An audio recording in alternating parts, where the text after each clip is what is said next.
IVF, which is in vitro fertilization, is the process by which eggs are removed from the ovaries, taken into the laboratory, fertilized with sperm in order to create embryos, which are then returned to the uterus in order to establish a pregnancy. The initial reason IVF was invented was to treat tubal disease, meaning that fallopian tubes are blocked and eggs and sperm are unable to meet to create embryos. IVF allows us to circumvent the tubes in that case. But IVF has become so successful, it's actually used to treat lots of other things. The most exciting one of which is genetic disease, because we can biopsy embryos in the laboratory and freeze them or cryopreserve them in order to allow us to do genetic testing on the biopsied sample before deciding which embryo to use.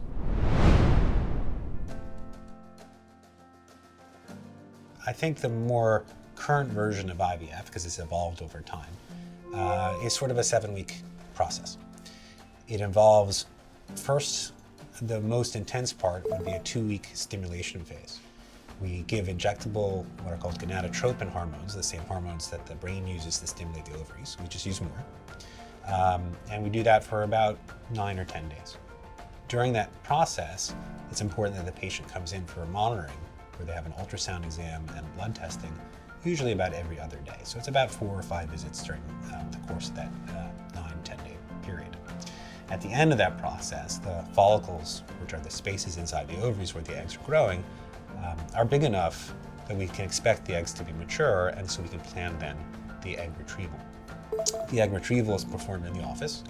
It's a 10 to 20 minute long procedure, which is done under sedation. So we have an anesthesiologist and a patient will get an IV and medication so that they're comfortable during the procedure.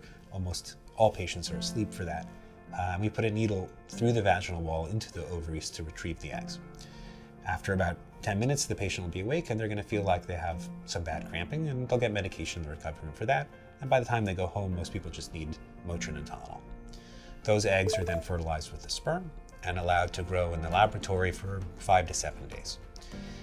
In the earlier versions of IVF, if we were doing a fresh embryo transfer, usually around day 5, we'd transfer one of those embryos to the uterus. In the more current version, most patients will have embryo testing. PGT is preimplantation genetic testing, typically done to test embryos before putting them back in the uterus to see if they're normal or abnormal, so that we can avoid some of the abnormal ones. And after which, since no embryo was returned to the uterus, the patient will get a period. With that period, she'll start a frozen embryo transfer cycle. So she'll take oral medications, usually for about a week. This is much less intense. A visit at the beginning of the period, another visit maybe a week later for an ultrasound to look at the lining of the uterus as it's developing and preparing for the embryo transfer. Around that time, we get the results of the embryo test, so we know which embryos we can use. The patient then starts progesterone. 5 days later, one of those embryos is thawed and returned to the uterus in a procedure which is very similar to having a pap smear. It's done awake, not terribly uncomfortable. It only takes about 5 to 10 minutes to do. And then the patient will wait in our recovery room for maybe about 10 minutes, and then she'll go home. And then about a week after that, we get a pregnancy test. So from the beginning of medications to the pregnancy test is about 7 weeks, and the fastest way we can do it. Obviously, we can freeze embryos for much longer, so we can break up the process if needed. The reason in the past that we used to transfer multiple embryos to the uterus was that simply we didn't know which ones were the ones that were going to work. And in order to make it a more efficient process, because at the time it was very difficult and costly, we used to transfer multiple embryos. The multiple embryos then put patients in a situation where they could end up with a multiple pregnancy, like a twin or triplet, or sometimes even more than that.